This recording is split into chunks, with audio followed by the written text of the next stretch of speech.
Более 100 юристов из Ассоциации адвокатов Турции создали интеллектуальную и правовую платформу, через которую намерены обратиться в Совет ООН по правам человека относительно ситуации в Восточном Туркестане. Адвокаты, которые завершили процедуру подписания, направят свое обращение в ООН на следующей неделе. Во время беседы с корреспондентом информационного агентства «Анатолии» важность решения адвокатов оценил глава Ассоциации просвещения и солидарности Восточного Туркестана Хидаятулла Огусхан и заявил, что это событие имеет огромное значение для уйгурской диаспоры.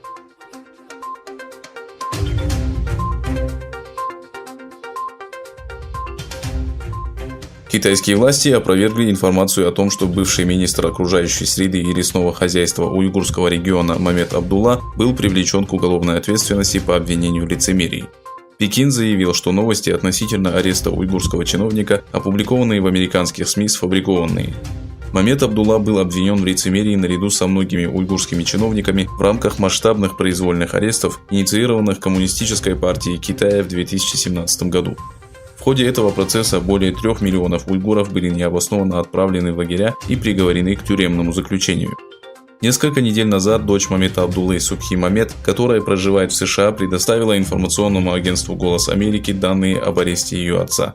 Мамед Абдулла был приговорен к пожизненному заключению без права на апелляцию.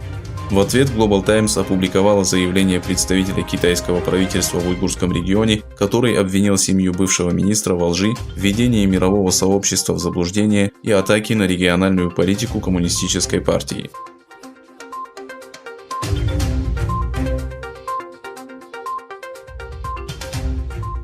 Исследования с использованием спутниковых снимков в Гарвардском университете США показали, что вспышка коронавируса в Китае началась намного раньше. Исследователи из медицинского факультета Гарвардского университета сравнили спутниковые снимки, сделанные в разные периоды, и заявили, что эпидемия COVID-19 могла распространиться в Ухане гораздо раньше, чем об этом заявляют китайские власти. Исследовательская группа утверждает, что количество автомобилей на стоянках больниц в городе Ухань значительно увеличилось прошлой осенью по сравнению с предыдущим годом, и по их мнению это показывает интенсивность посещения больниц из-за вспышки COVID-19.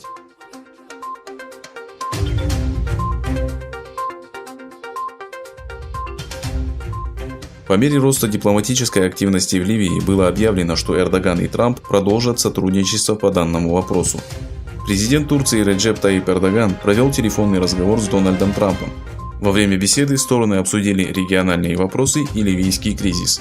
Лидеры согласились продолжить сотрудничество для обеспечения мира и стабильности.